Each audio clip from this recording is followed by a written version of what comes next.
Light rolled through the streets of Calder's Bay while billions of people across Eidolon Reach carried on with ordinary life. Children crossed bridge walkways toward academy schools. Transit rails thundered between skyline towers. Market districts overflowed with food stalls and music beneath banners carrying the silver crest of House Reach. Paradise had become normal here. That alone still amazed outsiders. A woman named Ilara stood outside a riverside cafe balancing 2 cups of coffee while watching mist runners dart through overhead transport lines stealing fruit from vendor carts. Nobody panicked anymore when it happened. People just laughed. A massive public screen stretched across the central plaza above the river markets, displaying interstellar news broadcasts and transport schedules. Normally nobody paid much attention, until every screen in the city suddenly flickered black. People stopped walking immediately. Conversations died, music lowered, traffic slowed. Across the entire galaxy, every major network shifted simultaneously. Emergency sovereign broadcast. The symbol of House Reach appeared slowly against a dark backdrop. Twin suns crossed by a silver phase dagger. The entire plaza quieted. Then Kenny appeared. Not inside some throne room, not surrounded by soldiers. He stood alone on one of the upper balconies overlooking Reach itself, while the wind moved softly through his dark coat beneath the twin suns. The image alone carried power now. People across human space recognized him instantly. The winner of Eclipse, the ruler of Reach, the man who publicly abandoned House Rain. Kenny looked directly toward the cameras calmly, and for the first time since Nero Vega, he addressed the galaxy personally. People of human space. His voice carried quietly. Controlled. No shouting, no propaganda, just certainty. I know many of you watched recent events involving House Rain and myself. The camera slowly widened behind him, revealing the endless beauty of Reach stretching across the horizon. Cities, forests, oceans, a civilization built from nothing. Kenny continued calmly. I will not insult your intelligence by pretending everything is peaceful between us. Across the galaxy, billions watched silently. On Varanth, Lord Rain watched from the war chamber, already furious before Kenny even continued. Cassian stood silently beside him beneath the stormlight. Back on the broadcast, Kenny folded his arms loosely. For years, House Rain presented itself publicly as protectors. A pause, and once. He nodded slightly. They truly were. That line alone immediately unsettled both Lord Rain and Cassian, because it was not blind hatred. It was worse, measured criticism. Kenny continued, but somewhere through history. The wind rolled softly across the balcony behind him. Fear replaced honor. News analysts across the galaxy immediately began panicking. Political channels exploded into emergency debate streams. Because Kenny was not openly attacking House Rain, he was doing something far more dangerous, making people curious. Kenny looked directly into the camera again. I was raised privately under House Rain traditions. Another pause. I know what strength looks like. The floating dagger beside him slowly rotated through the air. And I know what people pretending to be strong looks like. That line hit like a knife. Back on Varanth, Lord Rain slammed one hand against the holographic strategy table hard enough to crack the surface. He dares. Cassian, however, remained silent, watching carefully, because he understood Kenny immediately. The boy was not ranting emotionally, he was baiting perception, the most dangerous battlefield in civilization. Public opinion. Back on Reach, the broadcast continued. Kenny slowly walked across the balcony while the cameras followed him. I want to make something clear to the galaxy today. Silence settled everywhere.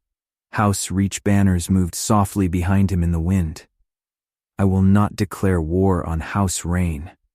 That shocked almost everyone instantly. Even Pines nearly dropped his coffee inside the mountain strategy room watching the live broadcast. Lyra narrowed her eyes slightly. There it is. Darius quietly smiled under his breath, because he finally saw what Kenny was doing. The trap. Kenny continued calmly. I have no desire to drag billions of innocent people into conflict. Another pause. But if House Rain attacks Reach again, the floating dagger beside him stopped rotating completely. We will escalate it. Silence. Absolute silence. And then Kenny smiled slightly. Not arrogantly, confidently. And we will end it. The galaxy exploded. News feeds collapsed into chaos instantly. Military analysts started emergency streams. Frontier governments began defense discussions. Political commentators openly debated whether Kenny Reach had just threatened one of the oldest houses in human history publicly.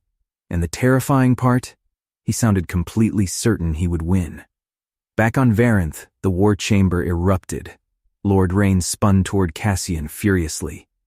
"He is provoking us." Cassian's expression darkened slowly. "No." The old patriarch narrowed his eyes toward the broadcast. "He is provoking you." That realization hit differently, because Kenny had done something horrifyingly clever. He positioned himself publicly as calm, restrained, reasonable, which meant if House Rain attacked first, they became the villains officially. The broadcast continued. Kenny looked calmly toward the horizon of Reach behind him. "I built Reach because humanity deserved somewhere better." The twin suns reflected softly across the ocean below, a place without fear. Another pause, and I will protect that place from anyone. The camera slowly zoomed inward, no matter their name. Then the broadcast ended instantly. No dramatic music, no final threats, just black screens. Across the galaxy, people immediately started choosing sides. The war had not started publicly yet. But psychologically? Kenny had just fired the first cannon, inside the war chamber of Varanth. Everything shattered. Lord Rain threw an entire holographic projector across the room violently, while storms cracked outside the fortress walls. He humiliates us publicly, then hides behind diplomacy. Cassian remained perfectly still, which somehow made the atmosphere more terrifying. The old patriarch looked toward the darkened screens thoughtfully. He learned politics. That sentence sounded almost disappointed. Lord Rain spun toward one of the military officers standing nearby. The newly appointed war chief looked visibly nervous already. "Where is Darius?" Silence. Nobody answered immediately, because they all knew. Cassian finally looked toward the officer slowly.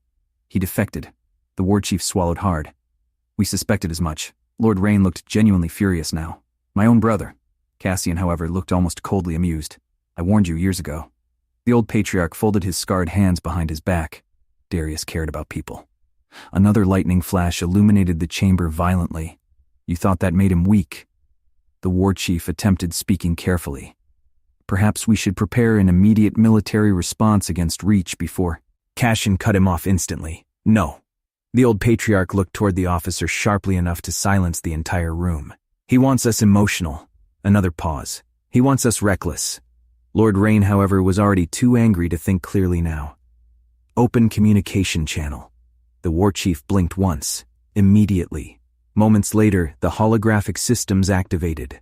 Kenny appeared calmly inside the Reach strategy chamber almost instantly.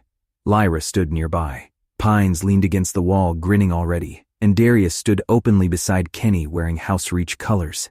That alone nearly triggered another explosion inside the Varanth chamber. Lord Rain stepped toward the projection furiously. "You dare publicly slander House Rain." Kenny remained calm. "I publicly warned people to ask questions." Cassian narrowed his eyes slightly. Clever wording. Pines whispered quietly beside Lyra. "He is absolutely cooking them." Lord Rain ignored everyone except Darius suddenly. "You." The older brother met his gaze calmly. "Brother, you abandoned your bloodline." Silence. Darius slowly stepped forward beside Kenny, then calmly adjusted the silver Reach crest pinned across his jacket. "No." A faint smile crossed his face. "I abandoned House Rain." Another pause. "House Reach values loyalty." That line landed like a hammer. Even Kenny looked slightly impressed. Lord Rain looked genuinely enraged now. Cassian, however, finally understood fully. The family was already split beyond repair. The old patriarch stared toward Darius carefully. "You would betray generations of blood." Darius answered quietly. "I would betray monsters pretending blood excuses everything." Silence exploded through both chambers afterward. Then finally Lord Rain stepped closer toward the hologram. His voice lowered completely now. Cold, dangerously cold. "So it is war then." Kenny met his gaze directly. "No." The floating dagger beside him rotated lazily once. "You decide whether it becomes war." Lord Rain almost smiled, not kindly. "Then it is on properly." The transmission disconnected instantly afterward. Silence filled the Reach strategy chamber. Pines slowly looked toward Kenny. Well, another pause. I think diplomacy is dead now. Outside the mountain academy, the twin suns slowly lowered toward the horizon, while billions across the galaxy unknowingly drifted closer and closer toward the edge of war.